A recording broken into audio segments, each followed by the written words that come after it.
Avec la radio Clédou et l'ensemble de son réseau, la communication prend une autre dimension. La ponctualité et la véracité, la diversité et l'impartialité.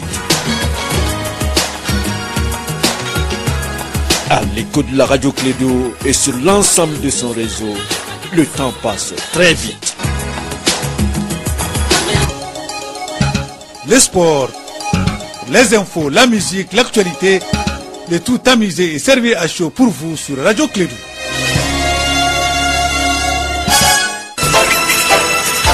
Radio Clédou, le journal avec Sotelma Malitaire. Mesdames et messieurs, fidèles auditeurs et en condition de l'ensemble du réseau Clédou, bonjour et bienvenue à vous. On vous souhaite un excellent réveil. Vous suivez Clédou et sa matinale, première édition du journal, une présentation de Bakary Cissé. Bakary, nous sommes aujourd'hui, mercredi 5 décembre de l'an 2018. Il est 7h en temps universel. Vous avez la parole. Et merci Abdoulaye et bonjour à toutes, bonjour à tous. Bienvenue dans cette édition, la première de Clédou Info. L'ancien président burundais, sous les coups des mandats d'arrêt international émis par les autorités de son pays, a réagi ce mardi pour la première fois ici à Bamako devant la presse nationale et internationale. Dans ce journal, vous allez donc attendre Pierre Bouyoya, propos recueillis par Mahamadou Khan. Et puis promouvoir la paix, les vivre ensemble, ce sont les raisons principales d'une rencontre organisée par les Arabes de Gao. En plus des Arabes du Mali, certaines délégations sont venues de l'Algérie, de la Mauritanie, du Niger et du Burkina Faso. Kassim Traoré nous donnera des précisions sur cette rencontre. Et puis à la fin de ce journal, sur la page, dans la page culture, nous allons partir à la découverte donc de ces films Ganda, les derniers griots. C'est le titre donc d'un film retraçant le parcours du griot Soneki Ganda Fadiga, décédé, on se rappelle, en 2009. Donc ça sera réalisé par Mahamadou Khan. C'est le titre de ce journal. Le développement dans un instant avec Bakary Cissé.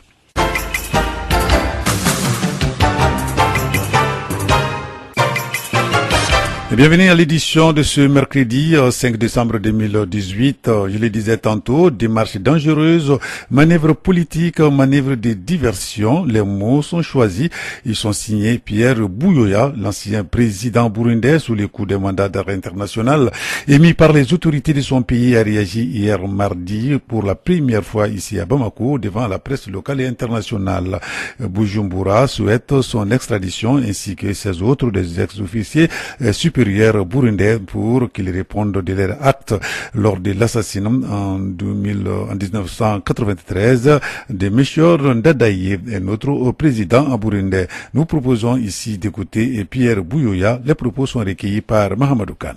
Je ne crains absolument pas d'extradition ni par au Mali ni par d'autres pays parce que les records du gouvernement du Burundi en matière des droits de l'homme sont faits que il est difficile de comprendre que les gens soient extradés vers ce pays. Je vous ai dit aussi que nous ne sommes pas les premiers à être sous mandat d'arrêt international. Il y en a beaucoup d'autres opposants. Et jusqu'à présent, ils sont en Afrique, ils sont en Europe. Je connais aucun qui a été extradé. Vous savez que la crise actuelle est née de la volonté de Nkurunziza de violer la Constitution en 2015 pour avoir un troisième mandat. Maintenant, il vient de faire adopter une nouvelle Constitution qui lui permet de rester jusque, semble-t-il, en 2034. Nous avions dit à l'époque des accords d'Arusha, après la mise en place de la Commission Vérité et Réconciliation, que nous étions prêts à témoigner devant la Commission Vérité et Réconciliation. C'est de nous demander quoi que ce soit. Aujourd'hui, encore une fois, si vous considérez le record du gouvernement du Burundi en matière des droits de l'homme, il est difficile de croire que ce gouvernement puisse, dans ce pays, on puisse tenir un jugement équitable. Et tous les jugements qui ont eu lieu jusqu'à présent montrent que cette capacité n'existe pas. Donc, le jour où on retournera à les dispositions de l'accord d'Arusha, je suis prêt à me présenter devant la commission Vérité et Réconciliation. Et si la commission m'envoie devant le tribunal, je suis prêt à y aller. Alors, donc là, Pierre Bouyoya, hier, devant la presse nationale et internationale ici à Bamako, sur un autre plan, promouvoir la paix et les vivre ensemble. Donc, ce sont les raisons principales de la rencontre des Arabes de Gao dans les cercles d'Al-Moustat, plus précisément dans le village de Temfada. Cette rencontre intercommunautaire a permis de faire, en tout cas, des discussions autour, donc, sur les sources, donc, de l'insécurité. Outre les Arabes du Mali, je le disais tantôt, certaines délégations sont venus de l'Algérie, de la Mauritanie, du Niger et du Burkina Faso. Les précisions avec Kassim Traoré. C'est le village de Tinfada, dans le cercle d'Al-Moustras, que la communauté de la région de Gao, pour ne pas dire les Arabes du Mali et de la sous-région, ont choisi pour débattre des questions relatives à la sécurité et à l'insécurité. La rencontre de Tinfada a été une belle occasion pour le Mali et les Arabes du Mali d'exprimer d'une seule voix leurs préoccupations actuelles. Cette rencontre n'est pas pour le cercle d'Al-Moustras. C'est pour l'étendue du Mali, car c'est une rencontre de paix, de cohésion, d'entente entre les fils de ce pays. Nous condamnons avec ferme le trafic de stupéfiants, le trafic de personnes et la criminalité des transfrontières. Nous nous portons dans l'application de l'accord d'Alger. L'insécurité au niveau des frontières, le trafic de drogue, de cigarettes et autres ont été discutés sans tabou. Les différentes communautés sont unanimes qu'il faut une synergie d'action entre les forces armées des différents pays. Baba Ahmed Mahir, préfet du cercle d'Al-Moustras. Par ma voix, Monsieur le gouverneur de la région de Gao félicite la communauté arabe pour cette noble initiative que vous avez entreprise et vous encourage pour plus d'initiatives similaires de grandes envergures afin que la paix, la cohésion sociale règne dans la région de Gao et le cercle d'Al-Moustras, voire dans tout notre pays. La réunion de Tinfada a été une belle occasion pour les Arabes du Mali, du Niger, de la Mauritanie et du Burkina Faso de parler d'une seule voix. Une occasion pour les différentes sociétés civiles de faire des propositions concrètes de sortie de crise. Alors, merci Kassim Traoré. Vous écoutez la radio Clédou, la première session d'information de Gao. Nous allons revenir à Ségou. L'autorité de protection des données à caractère personnel, APDP, était hier mardi en mission d'information et de sensibilisation dans la région de Ségou. Conduite par Bourima Siba, cette mission avait pour objet d'entretenir les Ségouviens sur les obligations de confidentialité, de sécurité, de conservation et de pérennité. Et voilà, c'est bien ça. Donc, du traitement des données personnelles. On fait les points avec notre correspondante à Ségou, Yapine Guénébadoulou. Devant une cinquantaine de participants et réunis autour du gouverneur de Ségou, Bourima Seiba, deuxième vice-président de l'APDP et chef de la mission, a dégagé les raisons de la mission d'information et de sensibilisation. D'informer les acteurs que vous êtes, détenteurs, utilisateurs et responsables de traitement que vous êtes, et de vous sensibiliser sur les différents usages des données personnelles, tant il est vrai que celles-ci sont le lieu de prédilection des cybercriminels. La protection des données personnelles s'apprécie à n'en pas douter comme un défi majeur et constant auquel nous devons faire face pour surmonter les innombrables écueils qui constituent des entraves à l'atteinte de nos objectifs. D'où l'impérieuse nécessité pour tous les acteurs d'agréger leurs efforts aux fins de lutter contre le craquage des mots de passe, les cyberattaques, le traitement illicite des données. Créé par la loi numéro 2013-05 du 21 mai 2013 et installé le 19 août 2015, l'autorité de protection des données à caractère personnel est une disposition du gouvernement du Mali dans la protection des droits humains. Biramou Sissoko, gouverneur de Ségou. La protection des données à caractère personnel est une résultante du rapide développement des nouvelles technologies de l'information et de la communication. Ces nouvelles technologies, en dépit de leur grande importance, ont révélé l'autre versant de leur utilisation. Le recours répété et surtout abusif des nouvelles technologies a montré tous les excès qui peuvent en découler, rendant du coup nécessaire la mise en place d'un dispositif de précaution en vue de protéger la personne humaine. Il faut noter qu'il s'agit là d'une deuxième mission de l'APDP après celle de décembre 2017. Dességou, Yapene Djeneba Dolo pour la radio Clé. Alors merci Djeneba Yapene Dolo depuis Ségou. Nous allons revenir ici à Bamako. Gouvernance, bonne gestion, des questions économiques ont été abordées lors d'une conférence débat. Elle a été animée par le vice-président de la Banque mondiale. C'était à l'Institut de haute étude en management de Bamako. Ousmane Diagana, vice-président de la Banque mondiale, nous donne des précisions. La Banque mondiale est un partenaire de très longue date avec le Mali et nous avons aujourd'hui, à l'heure où nous parlons, un programme de 1,7 milliard de dollars, donc plus de 7 milliards de francs CFA, qui finance des projets dans tous ces secteurs que je viens de citer. L'éducation, c'est la clé de voûte à toute problématique de développement. Un pays et des populations, des familles qui n'investissent pas sur l'éducation ne peut pas assurer la prospérité de la nation et la richesse de la nation. Donc l'éducation est fondamentale. Moi j'ai pris beaucoup de plaisir d'échanger avec ces étudiantes et ces étudiants parce que tout simplement d'abord ce cadre existe et donc les Maliens qui ont créé ce centre, cet institut méritent d'être félicités.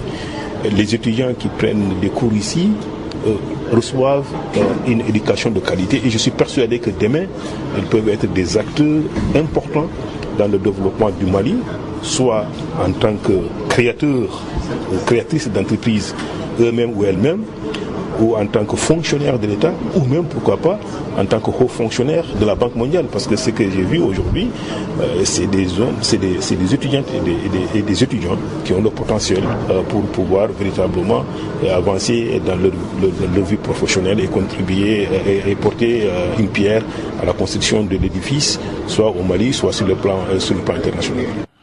Voilà, donc là, c'était Ousmane Diagana, le vice-président de la Banque mondiale, lors donc de cette conférence animée au niveau de l'Institut des hautes études en management. Et puis ici, toujours à Bamako, ouverture c'était hier matin de l'atelier national de renforcement des capacités sur l'accord de facilitation des échanges pour le secteur privé dans l'espace CEDEAO. Cette rencontre de 4 jours vise à réunir les acteurs autour de la question pour parler de l'accord de facilitation des exportations et importations des produits du Mali. Pour plus de précisions, nous allons écouter Issou Bakili. Il est le président de la Chambre du commerce du Mali. Les propos sont recueillis par Assa Diawara. L'objet de cette rencontre ce matin, c'est un atelier de formation des opérateurs économiques sur l'accord d'échange et commerce international avec un partenaire ITC qui a bien voulu accompagner la Chambre de commerce et du Mali pour nous appuyer, former davantage les opérateurs économiques sur l'accord d'échange et commerce international qui vient d'être signé en février 2017 par l'Organisation mondiale du commerce. Comme vous le savez, il y a beaucoup de pratiques qui se fait dans le cadre du processus d'importation et d'exportation envers le Mali et en exportation en dehors du Mali. Les gens rencontrent pas mal de difficultés en cours de cette processus d'importation ou d'exportation. Donc il y a des experts qui sont là aujourd'hui pour former, pour informer, pour donner pas mal des informations par rapport au processus, les droits et les devoirs des importateurs et des exportateurs. Ils vont former 60 personnes. Les premiers jours, c'est par rapport à l'importation. Comment importer? Donc après, c'est par rapport à l'exportation. Comme vous savez, on importe vers le Mali, souvent aussi on exporte en dehors du Mali. Le bétail, le coton, l'or, les produits agricoles, le processus d'exportation vers les pays internationaux. Donc là, c'était le président de la Chambre de commerce du Mali, Issou Bakili, propos recueillis par Assa Diawara. Actualité internationale, le dialogue sur le Sahara occidental doit reprendre ce mercredi 5 décembre. Les discussions se dérouleront pendant 2 jours au Palais des droits de l'homme des Nations Unies de Genève. Le Sahara occidental est situé au sud du Maroc, à la frontière avec la Mauritanie et l'Algérie, depuis le retrait en 1976 de l'Espagne qui l'avait colonisé. Ce territoire est contrôlé à 80% par le Maroc, alors que le Front Polisario, mouvement politique et armé sahraoui, demande son indépendance.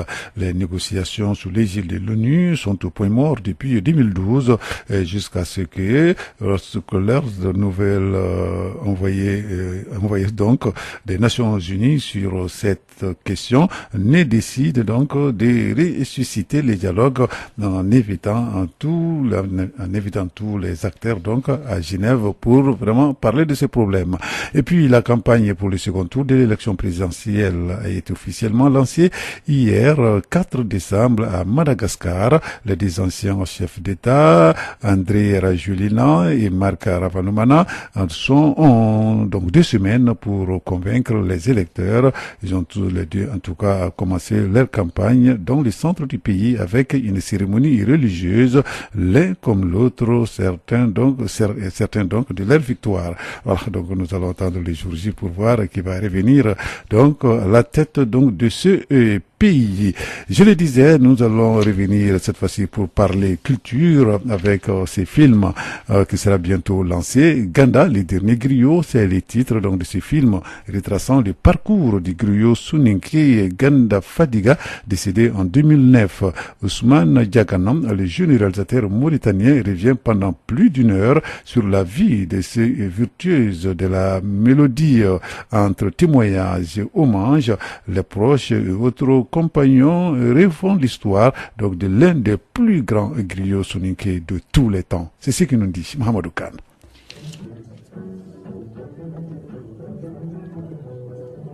Avec son gambaré, Ganda Fadiga a fait le tour du monde en racontant les Issa, c'est-à-dire les légendes de plusieurs personnages historiques comme Karunga Sedo, Siré Bassa ou encore Galadio Hamadi Ampaté.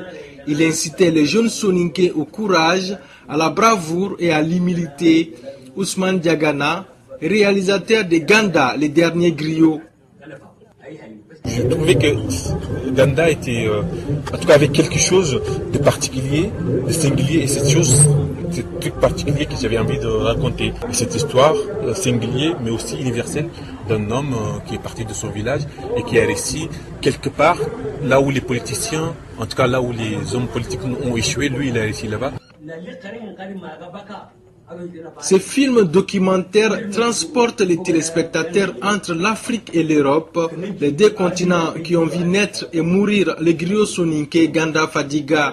Pour ce qui est du scénario du film, Ousmane Diagana a mis plus de 7 ans entre l'écriture et le tournage pour parvenir à ce résultat. D'abord, il fallait chercher, Ganda est malien, moi je suis mauritanien, mais il fallait chercher des gens qui connaissent Ganda. Pendant 2 ans, je suis allé dans les lieux où Ganda est parti, c'est-à-dire à Paris, mais aussi dans des petites villes en Europe, à la rencontre des soninké. J'ai rencontré les premières personnes, ça c'était le premier jet, la première écriture, et puis après je suis reparti en Afrique, donc c'est-à-dire je suis revenu dans son pays natal, mais aussi dans son village. À partir de ce moment-là, j'ai commencé à rencontrer des gens de sa famille, et en ce moment-là, l'écriture en tout cas a pris une autre tournure. On a vraiment commencé à écrire cette histoire, à raconter cette histoire-là.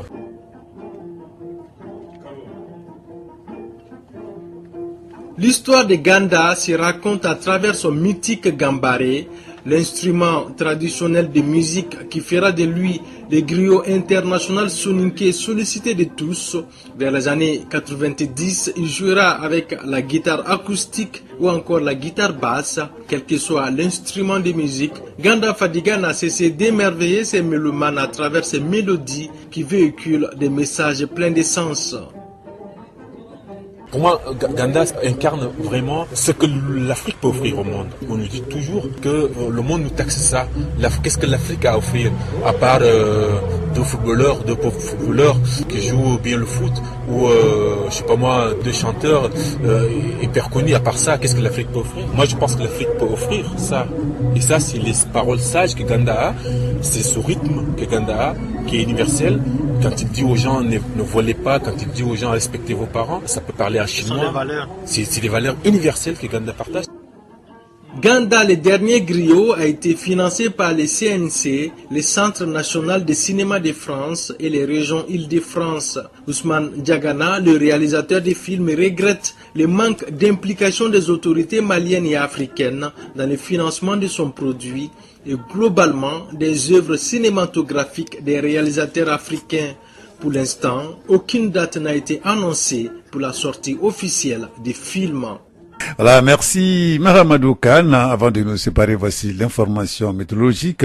Le ciel sera clair à peu nuageux, le vent sera des régimes nord-est d'intensité faible à modérée et se renforcera parfois par moment sur l'ensemble du pays. La visibilité sera légèrement réduite par la poussière en suspension dans les régions de Taoudéni, Tombouctou, Gao, Kidal, Menaka et Mopti. Ailleurs, elle sera assez bonne. Les températures seront en baisse dans les régions de Gao, Kidal et Menaka par rapport à celle observée ailleurs. Elle sera donc en légère hausse. Le ciel sera clair à peu nuageux ici à Bamako. Le vent sera de composante nord-est d'intensité faible à modérée. La visibilité sera légèrement réduite par la poussière en suspension au cours de la matinée. Les températures maximales et minimales prévues pour la journée d'aujourd'hui sont de 36 degrés et de 20 degrés. À midi à Bamako, il fera 32 degrés. Le soleil s'est levé à 6h40. Voilà. Et puis le soleil va se coucher aujourd'hui à 18h04. Voilà, c'est tout pour cette édition, la première de Clé Info. Merci de l'avoir suivi. 7 heures passées de 18 minutes dans notre studio. Restez avec nous dans un instant, la rubrique Elect sur notre antenne. Radio Kédou, le journal avec Sotelma Malité.